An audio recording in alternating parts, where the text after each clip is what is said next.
Assalamualaikum warahmatullahi wabarakatuh. Saya Adil Mustaqim dengan NIM 221340002 dari kelas BKI 5A akan menyampaikan Learning Journal pertemuan ke-13 dalam mata kuliah Teknik Produksi Film yang diampu oleh Bapak Dr. Adi Kusuma, Esikom MSI. Nah, pada pertemuan ke-13 ini adalah di mana pertemuan terakhir dalam mata kuliah produksi film yang akhirnya ini ditutup dengan penayangan film nanti ketika sebelum UAS, dan ini juga adalah learning journal terakhir dari saya pribadi dalam mata kuliah teknik produksi film.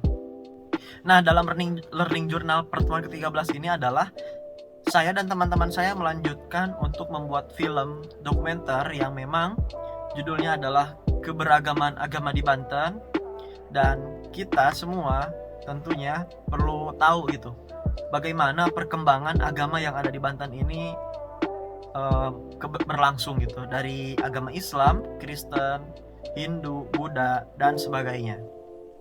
Nah, di learning journal pertemuan ke-13 ini tentunya saya dan teman-teman ini melakukan satu tag video di hari Kamis, di mana kita melakukan tag video di gereja Katolik yang ada di Kota Serang, seberang Masjid Ats-Tsaurah.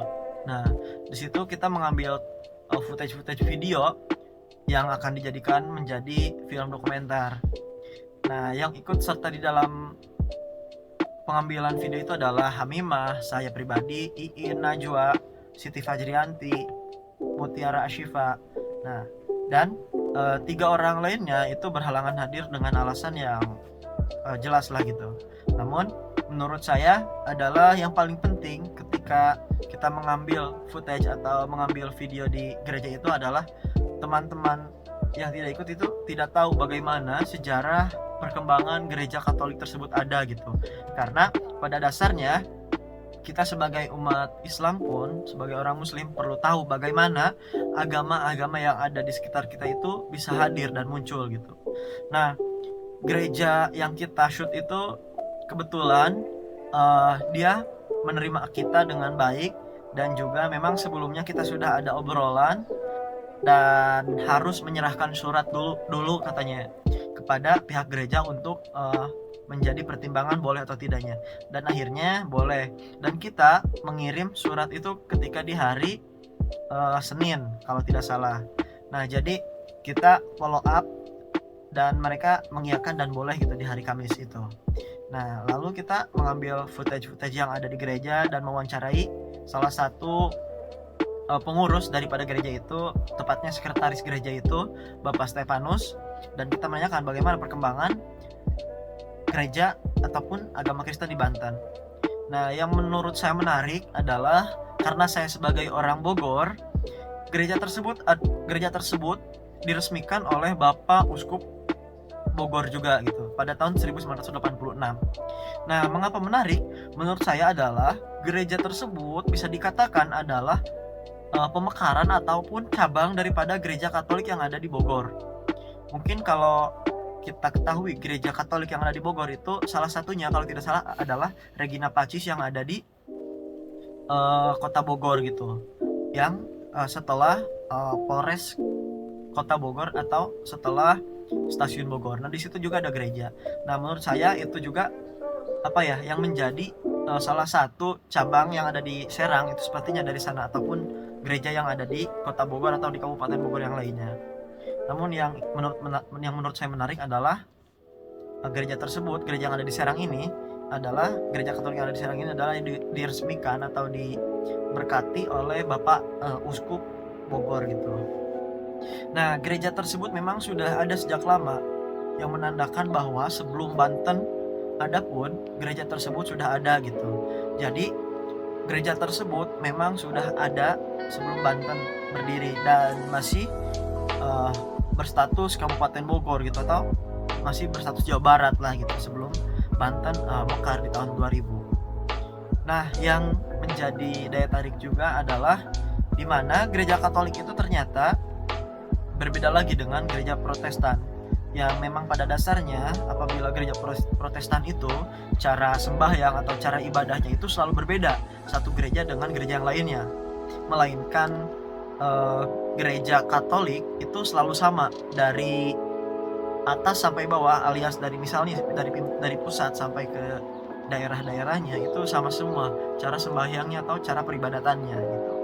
Dan ternyata gereja Katolik itu memang sudah ada tuntunannya dari sananya, yang memang yang masih saat ini tokoh yang masih ada di dalam gereja Katolik yang masih dianggap suci itu adalah Paus Fransiskus, yang memang pernah datang ke GBK dan juga menjadi salah satu tokoh lintas agama. Nah, di mana gereja Katolik itu dia yang dipimpin oleh dia itu tuntunan atau cara ibadahnya sama gitu, maupun yang diajarkan oleh Paus Fransiskus ataupun yang ada di Serang itu tetap sama gitu peribadatannya. Dan kita juga mengambil footage di dalam gereja itu, namun ada salah satu tempat yang memang tidak boleh diambil, atau bukan diambil footage-nya tapi tidak boleh kita dekati, yaitu ke pelataran atau ke altar di mana pastor atau kiainya gitu lah ya, di istilahnya di Islam itu berceramah gitu. Jadi kita tidak boleh naik ke sana gitu, tapi kita boleh mengambil footage-nya saja. Kita mengambil footage orang yang disalibnya, Yesusnya, Bunda Marianya yang seperti mereka ceritakan, dan juga bagaimana mereka beribadahnya gitu, yang memang dicontohkan oleh Bapak Stefanus itu sendiri gitu, dimana ketika kita masuk ke dalam gereja, kita mencelupkan tangan kita ke dalam satu wadah seperti halnya baskom kecil dari stainless itu ya, dimasukkan, lalu air itu dimasukkan ke dalam wadah kecil itu yang berisi air, dan langsung ditatap ke bagian-bagian yang menurut orang Kristen itu adalah sebagai bagian yang suci gitu. Lalu mereka tunduk juga seperti sebelum duduk, mereka seperti tunduk dulu, maksudnya memuja dulu, setelah itu duduk, dan juga ketika nanti sembahyang dimulai mereka juga akan tunduk lagi, akan berlutut lah ya, bukan tunduk, berlutut dulu. Sebelum duduk pun mereka berlutut, dan ketika duduk dan akan dimulai sembahyangnya mereka berlutut lagi juga.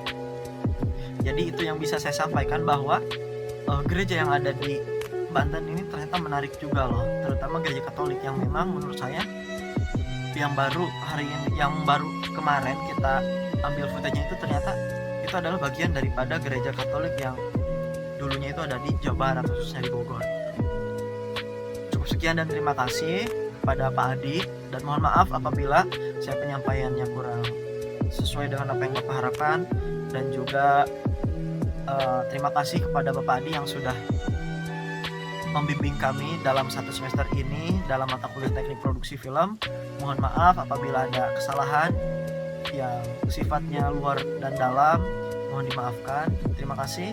Assalamualaikum warahmatullahi wabarakatuh.